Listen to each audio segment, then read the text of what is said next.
Hey, what's good? You've probably been told your whole life to save your money, stack it away. And those things are good, right? Don't get me wrong. It's just they're told in good conscience, but no one really ever tells us how to actually save our money. And so that tip actually ends up hurting us without even knowing. And it's crazy because, and I think it's fair to say that most of us when we get our paychecks, when we get paid, we put our money away with this organization, right? For us usually it's the bank. And what happens is that since they're holding our money anyways, we might as well open an account with them for them to grow our money. Does that sound familiar? While you might be feeling safe, seeing that balance going up a little bit over time as you're putting more into it, if you're not actually growing your money much, you're actually losing out on buying potential. And so what happens is that in the financial world, if you're there's a saying where if you're not growing, you're dying, right? They say that with mindset, they say that with majority growth related things. If you're not growing, you're dying. And so sometimes if your money is not working as hard as you are, you're actually falling behind. I've sat with clients who are making 100,000, 200,000, and if they find that their accounts are making less than 3%, and oftentimes their house mortgage or inflation and other things are growing more than 5%, right? And it's crazy because little do they know they're actually losing money without even realizing until we actually looked at all the numbers. And it's interesting because looking at the numbers can be very scary. And so, something I wanted to share with you is that instead of being a saver of your money, you should be a steward of your money. And the realization for me when it clicked is this shift in mindset where instead of saving your money, you're just basically stacking it away in the best vehicle that you can think of or that you can find, right? But that's just saving your money and you basically pile it up, right? And so, being a steward of your money is where you're able to separate it so that it's going into vehicles where it's actually serving you, like for example protecting your income in case anything were to happen, right? There's a little bit there, right? You can rent wealth, or actually growing in the market, for example, so that by the time that you're not working anymore, there's a lot more there, right? Those are just two different examples of vehicles that we could put our money in, but most people don't really utilize. And a lot of the time it's because no one really shows us or talks to us about how we can do that for ourselves. Before I go, I want to share three things that actually changed my mindset from being a saver of money to being a steward of money. And one of those things was realizing that the bank is not your friend. A bank is a business, and businesses go into business in order to make more money. So a lot of the times, we give banks our money, which obviously it's fine, right? But they're using your money to grow in the market at a good amount, right? And they guarantee us lower amounts. And it's one of those things where if anyone ever gives you a guarantee, it's almost not almost, it is always because they're making much more. That's why they can guarantee it, right? And so it's realizing that the banks aren't the only organizations that we can go to in order to grow our money, right? Albeit there are places where you need to put in a quarter million to grow your money, right? It's still better than the banks, right? Then again, some of us don't have a quarter million. So we got to find different vehicles that would work for us. Some people go towards Quest Trade.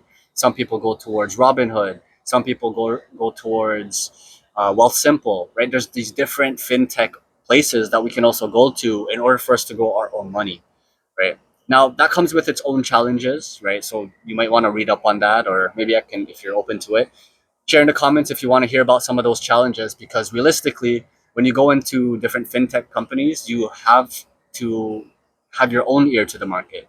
You need to be the guy who is looking after the things that's going on so that you know if you can pull out, you know if you should go in, etc. You don't want to time the market because you're going to eventually lose your money in the market if you try to time it, right? So learn up on it, read on it. It's a skill, you can get good. All right.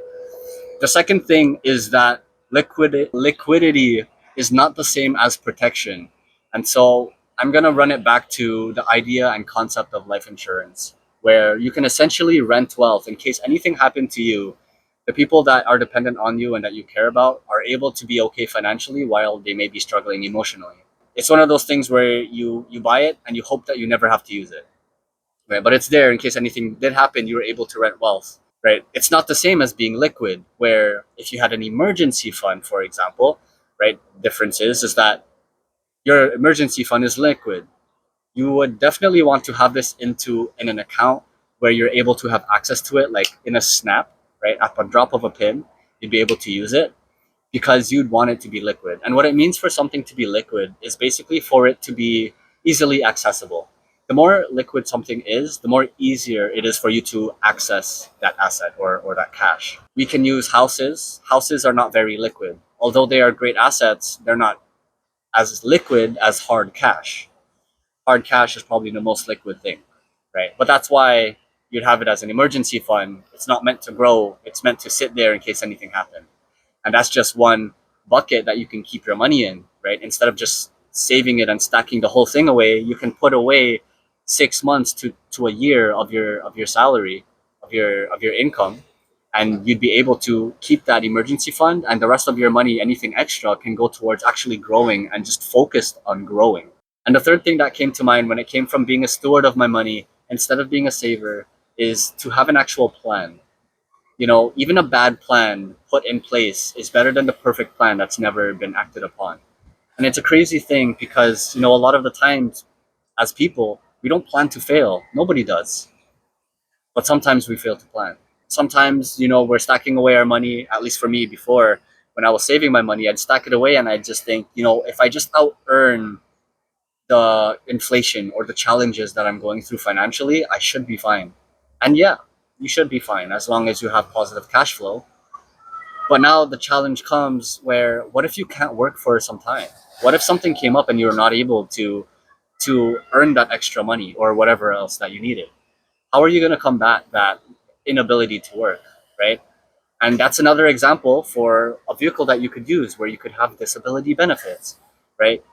Something that I've heard actually recently going on in Ontario where had to do with auto insurance and how they're removing certain benefits so that they can lower the costs for insurance, right? Auto insurance is mandatory, but the things that they provide in there are not always mandatory.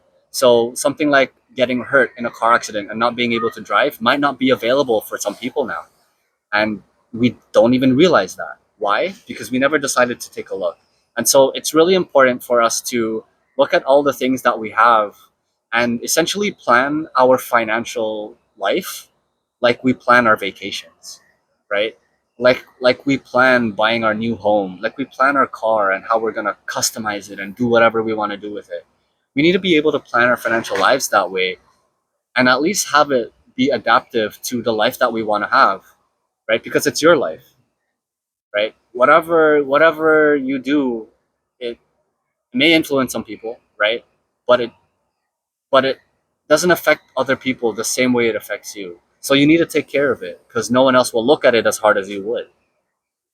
Unless they're a professional and you're paying them a couple of $100s, then that's a completely different story, right? So it's just one of those things where you need to look at the thing, and if you don't look at the thing, it just grows bigger, right? It's interesting. Anyways, now that I'm done my little yap session, don't be that person where you're working 50, 60 hours just to give it to the bank where they're gonna watch it over and babysit it for a couple of pennies in the future. If you feel stuck as a saver and you don't know how you can transition into being a steward, feel free to go into my bio. I do have a link where you can take a quiz. It's a small financial wellness check where you'd be able to kind of see where you're at financially and pretty much go from there. I also do one-on-ones with people who are looking to get better with their own personal finance. So if you're open to a free chat, feel free to schedule up something in there as well. In any case, I'll catch you in my next video and thanks for listening. See ya.